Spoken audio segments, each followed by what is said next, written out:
Berikut ini adalah video bagaimana cara Dinas Kesehatan Provinsi atau Dinas Kesehatan Kabupaten Kota melakukan validasi atau monitoring terhadap fasilitas pelayanan kesehatan baik di rumah sakit ataupun di puskesmas.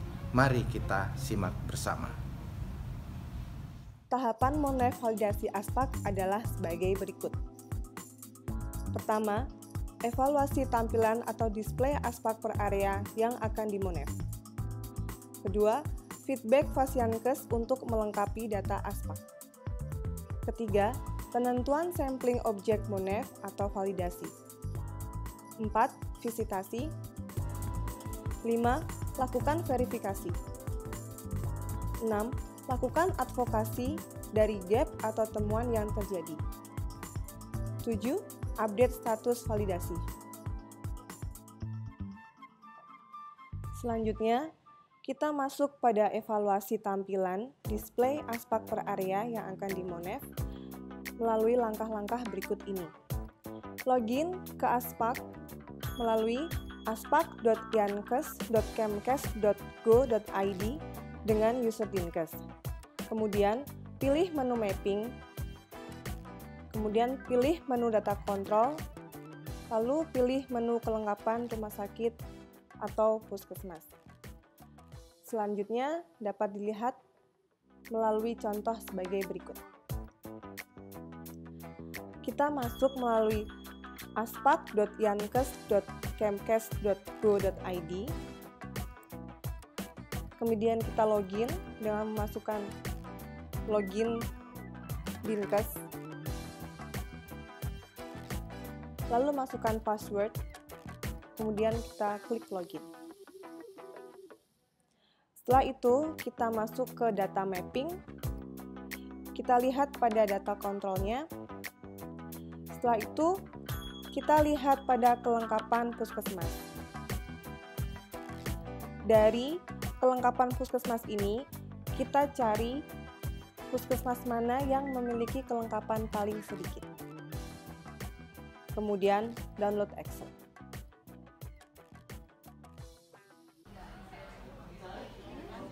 Selanjutnya, untuk tahap kedua adalah memberikan feedback kepada Fasiankes untuk melengkapi data ASPAK. Yang pertama adalah kita ambil atau unduh data setiap puskesmas atau rumah sakit. Mari kita lihat.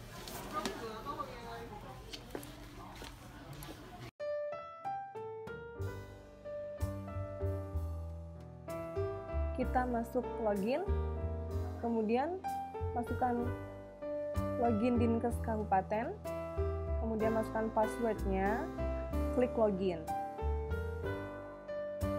Kemudian masuk ke data mapping, lalu masuk lagi ke data kontrol, lihat kelengkapan puskesmas.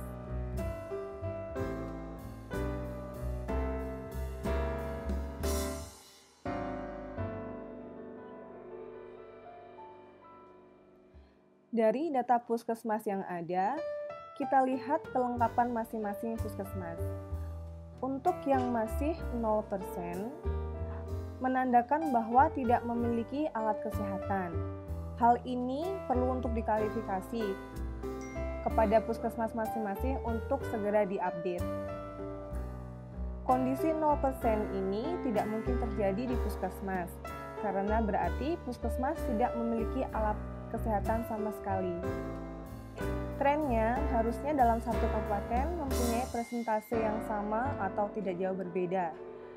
Data ini bisa disimpan versi offline-nya dengan mengklik download Excel berikut ini.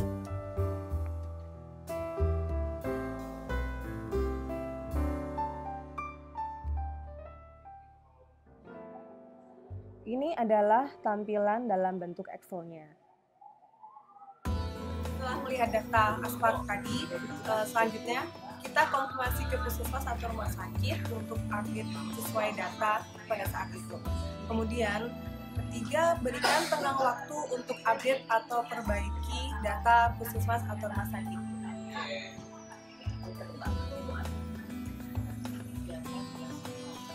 Proses selanjutnya adalah monitoring progres sesuai dengan tenggang waktu yang telah diberikan.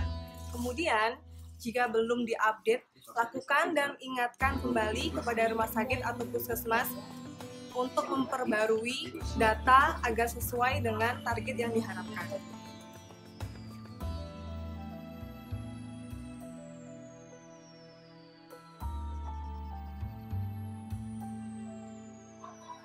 Tahap yang ketiga yaitu penentuan sampling objek atau validasi. Yang pertama dilakukan adalah sebaiknya seluruh puskesmas atau rumah sakit dilakukan sampling. Kedua, jika tidak memungkinkan datang kunjungan ke semua puskesmas atau rumah sakit, lakukan sampling. Dan yang ketiga, minimal sampling 20% dari total puskesmas atau rumah sakit dengan variasi jenis puskesmas atau rumah sakit yang berbeda.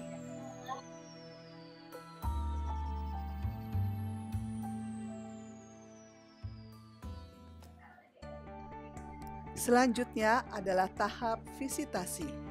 Sebelum melakukan visitasi, terlebih dahulu informasikan rencana dan jadwal kunjungan ke puskesmas atau rumah sakit. Hal ini dapat dilakukan melalui telepon atau email. Pastikan pada puskesmas atau rumah sakit tersedia jaringan internet. Jika tidak tersedia jaringan internet, siapkan modem data atau siapkan data offline. Petugas visitasi dalam melakukan visitasi membawa laptop. Pastikan pada saat verifikasi, petugas visitasi didampingi oleh petugas aspek puskesmas atau rumah sakit yang sudah diberikan kewenangan melalui SK penunjukan. Sekarang kita berada di dalam ruangan laboratorium. Dalam hal melakukan verifikasi, kita lakukan kembali pemeriksaan terhadap alat hematologi analyzer. Sebagai contoh, ini ada hematologi analyzer dengan merek Mindray dengan tipe BC6800. Kita sesuaikan dengan data yang berada di dalam kartu inventaris ruangan. Ini merupakan kartu inventarisasi ruangan laboratorium. Sekarang kita ambil salah satu alat yang akan kita verifikasi, yaitu alat hematologi analyzer. Di mana alat hematologi analyzer ini dengan merek Mindray dengan tipe BC6800. Kalau kita lihat di dalam kartu inventarisasi ruangan, tidak terdapat merek dan tipe alat, maka perlu perbaikan dalam kartu inventarisasi ruangan laboratorium.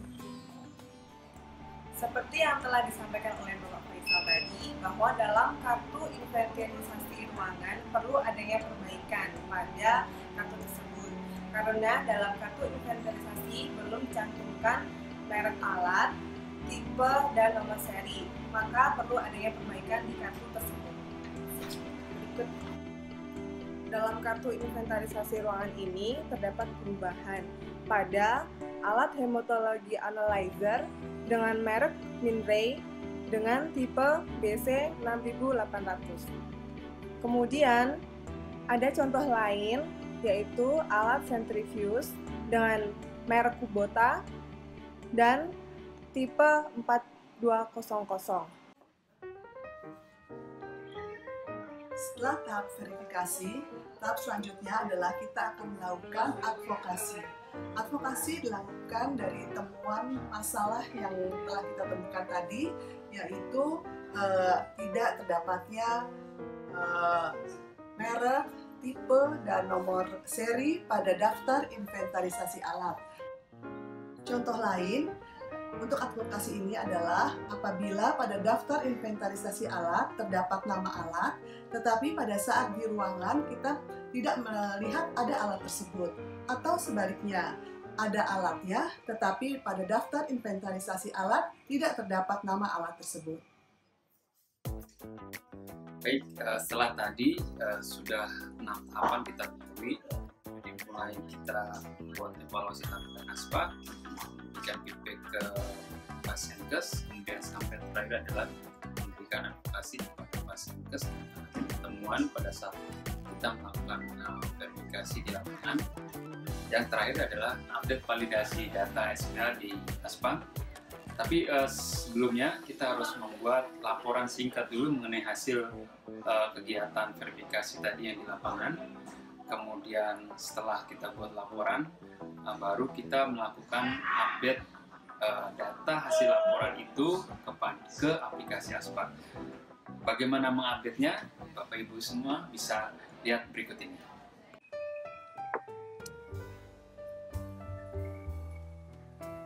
Pertama, kita harus melakukan login terlebih dahulu dengan user name Dinkes Kabupaten maupun Dinkes Kabupaten Provinsi. Ini misalnya, ini ada PIN sebagai PIN. Setelah login, pilih data utama. Di data utama ada menu validasi rumah sakit dan validasi puskesmas. Untuk validasi puskesmas, kita klik validasi puskesmas. Karena pada saat verifikasi tadi, kita telah melakukan verifikasi pada salah satu puskesmas. Kemudian kita cari nama puskesmas atau bisa pilih berdasarkan provinsi saudara. Jika Anda login sebagai dinas kabupaten, maka otomatis tampilan ini akan tampilan kabupaten Bapak Ibu semua. Nah, kami akan mencoba untuk membuat validasi untuk UPT Kemenkes. Pada saat verifikasi itu kita masuk pada ruangan laboratorium dan menemukan hematologi analyzer yang tidak sesuai dengan lapangan, artinya tidak tersedianya merek, tipe maupun nomor serinya. Maka kita mencentang tanda X ini. X kita centang, berarti pasankes tersebut harus melakukan update lagi untuk nomor seri, merek, dan tipenya.